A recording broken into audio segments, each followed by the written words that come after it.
Regardez encore une fois. Comment est-ce que le diable peut nous embellir des actions jusqu'au point où on a l'impression qu'on a fait tout ce qu'on devait alors qu'en fait on ne l'a pas fait. Aujourd'hui, la plupart des musulmans, la seule relation qu'ils ont avec l'aide de la communauté musulmane, c'est de donner de l'argent. Soyons honnêtes. Il a donné 100 € pendant le Ramadan, il est bien dans sa tête. Karim, cet argent il appartient à Allah Azza wa Jal. Tu crois que c'est extraordinaire de donner 100 €? Si tu les as, attention. Celui qui n'a pas 100 €, c'est autre chose, qu'on se comprenne bien. Mais ce que je suis en train de vous dire, c'est qu'en fait, on prend le bien, c'est des centaines d'actions différentes. Des centaines. Parmi les bonnes actions, il y a le fait de donner de l'argent. Mais aujourd'hui, c'est beaucoup. Vous savez, vous êtes des occidentaux, les frères. Profondément, la communauté musulmane, tu peux être né au bled, tu peux être resté 40 ans au bled, à partir du moment où tu as le sentiment ou l'illusion que d'aider la communauté musulmane, c'est juste de donner un petit peu d'argent par-ci par-là, on est rentré dans un schéma purement occidental. Le schéma africain, le schéma moyen-oriental, et de façon plus globale, le schéma musulman, c'est l'implication avec les gens avant toute chose. Le présentiel, être là avec les gens, aider de ses mains. Mais on donne des alibis. J'ai donné 100 €, c'est bon, j'ai fait ce que je devais faire, je rentre dans le hadith, Inch'Allah. Non, tu as fait 1/100 du hadith. Ton sourire que tu offres à ton frère, c'est une aumône que tu fais.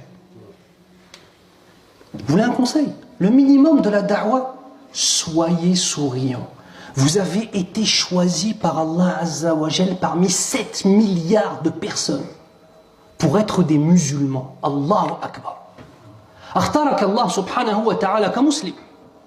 كعبد كمصلي كطالب العلم ربما Allah Azza wa Jal, parmi les 7 milliards de personnes, il t'a choisi toi pour être un homme qui se prosterne pour lui.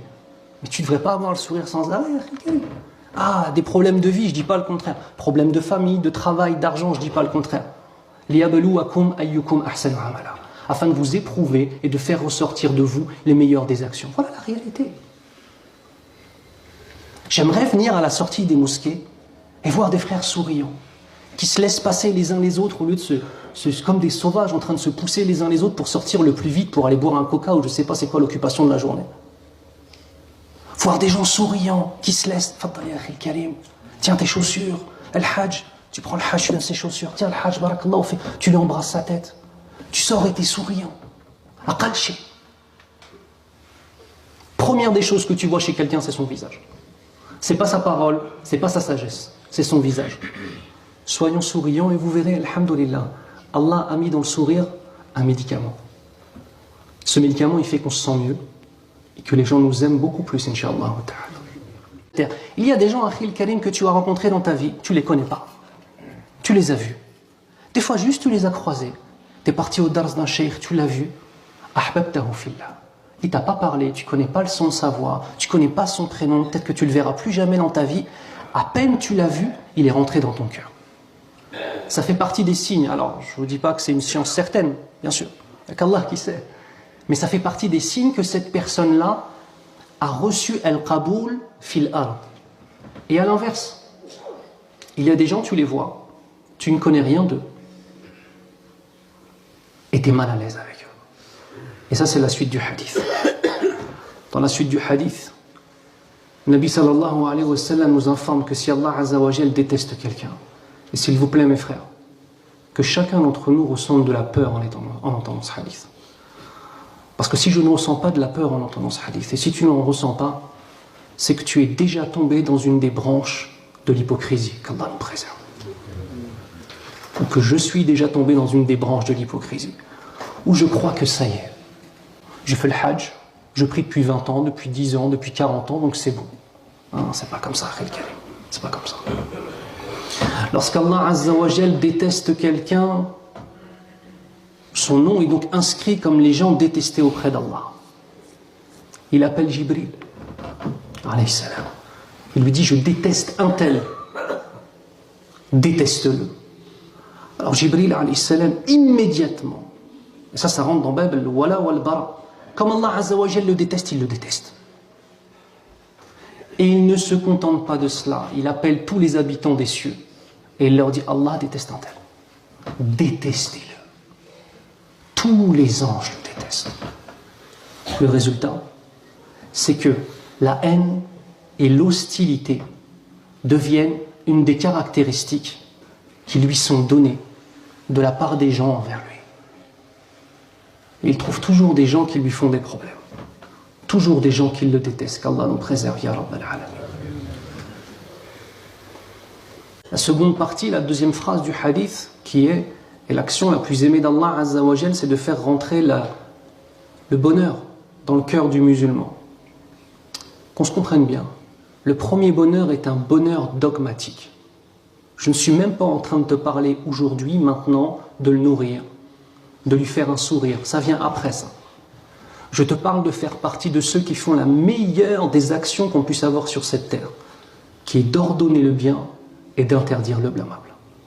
C'est d'ailleurs cette raison pour laquelle, c'est cette raison-là pour laquelle la Ummah al-Islamiyya est la meilleure des communautés. Donc si la Ummah al-Islamiyya délaisse l'ordre du bien et l'interdiction du mal, pouvons-nous encore prétendre que nous rentrons dans ce verset? يقول الله عز وجل كنتم خير أمة أخرجت للناس تأمرون بالمعروف وتنهون عن المنكر وتؤمنون بالله. Vous êtes là, dans le sens, vous êtes la meilleure des communautés qui a été envoyée à l'humanité. Pourquoi? Vous ordonnez le bien et vous interdisez le mal. Et le tout est enveloppé par la croyance en Allah subhanahu wa ta'ala. La seconde partie, la deuxième phrase du hadith, qui est « Et l'action la plus aimée d'Allah Azza wa Jal, c'est de faire rentrer le bonheur dans le cœur du musulman. » Qu'on se comprenne bien, le premier bonheur est un bonheur dogmatique. Je ne suis même pas en train de te parler aujourd'hui, maintenant, de le nourrir, de lui faire un sourire. Ça vient après ça. Je te parle de faire partie de ceux qui font la meilleure des actions qu'on puisse avoir sur cette terre, qui est d'ordonner le bien et d'interdire le blâmable. C'est d'ailleurs cette raison pour laquelle, c'est cette raison-là pour laquelle la Ummah al-Islamiyya est la meilleure des communautés. Donc si la Ummah al-Islamiyya délaisse l'ordre du bien et l'interdiction du mal, pouvons-nous encore prétendre que nous rentrons dans ce verset? يقول الله عز وجل كنتم خير أمة أخرجت للناس تأمرون بالمعروف وتنهون عن المنكر وتؤمنون بالله. Vous êtes là, dans le sens, vous êtes la meilleure des communautés qui a été envoyée à l'humanité. Pourquoi? Vous ordonnez le bien et vous interdisez le mal. Et le tout est enveloppé par la croyance en Allah subhanahu wa ta'ala. Akhi, en tant que musulman, tu es en mission sur cette terre. Tu entends le terme que je viens de donner là? Mission. Est-ce que c'est une mission pour toi d'avoir un toit pour ta femme et tes enfants? Oui. Est-ce que c'est une mission pour toi de rapporter de la nourriture le soir pour que ta femme et tes enfants soient nourris? Oui. Mais n'oublie pas la première des missions pour laquelle Allah Azza wa Jal nous a envoyés ici. C'est répandre le message de l'islam. Où en sommes-nous de cela? Il y a des gens au travail, ils travaillent avec des gens depuis 15-20 ans, ils ne leur ont jamais parlé d'islam. Allahu Akbar. Il y a des gens, c'est tes amis, c'est un Rachid, un Mohammed, musulman de naissance, il ne fait pas ça là depuis 20 ans, mais tu lui en parles pas, tu as la hashuma. Mais ta hashuma de quoi? De parler de ce qu'Allah aime. Tu as la hashuma de quoi? De dénoncer ce qu'Allah Azza wa Jal déteste. Billati hiya ahsan. Il faut avoir de la hikmah, de la sagesse, mais sache une chose. Parmi les grands alibis que le diable met dans le cœur des musulmans pour l'inaction, c'est le fait de se dire c'est plus sage de se taire. Te tais pas, Akhil Karim. Parle doucement. Attention, et pas toujours doucement. Il y a des gens, ils ne comprennent pas autre chose qu'une parole directe et sèche. On a un hadith qui est rapporté par Abu Huraira radiyallahu anhu qui est extraordinaire, subhanallah. Et il a deux parties. Et la première partie possède une traduction qui est: certes Allah, lorsqu'il aime un de ses adorateurs, il appelle Jibril alayhi salam et il lui dit: oh Jibril, j'aime un tel, alors aime-le. Et Jibril alayhi salam, immédiatement, par obéissance pour Allah Azza wa Jal, un amour qui est basé sur une obéissance, pas sur des sentiments, pas sur un vécu. Un amour uniquement pour Allah, puisqu'Allah lui a ordonné cela. Il l'aime. Il ne se contente pas de cela. Il appelle tous les gens, pas tous les gens, tous les habitants des cieux, qui sont les anges, et leur dit: certes Allah Azza wa Jal aime un tel, alors aimez-le. Regardez, il n'a pas dit j'aime un tel.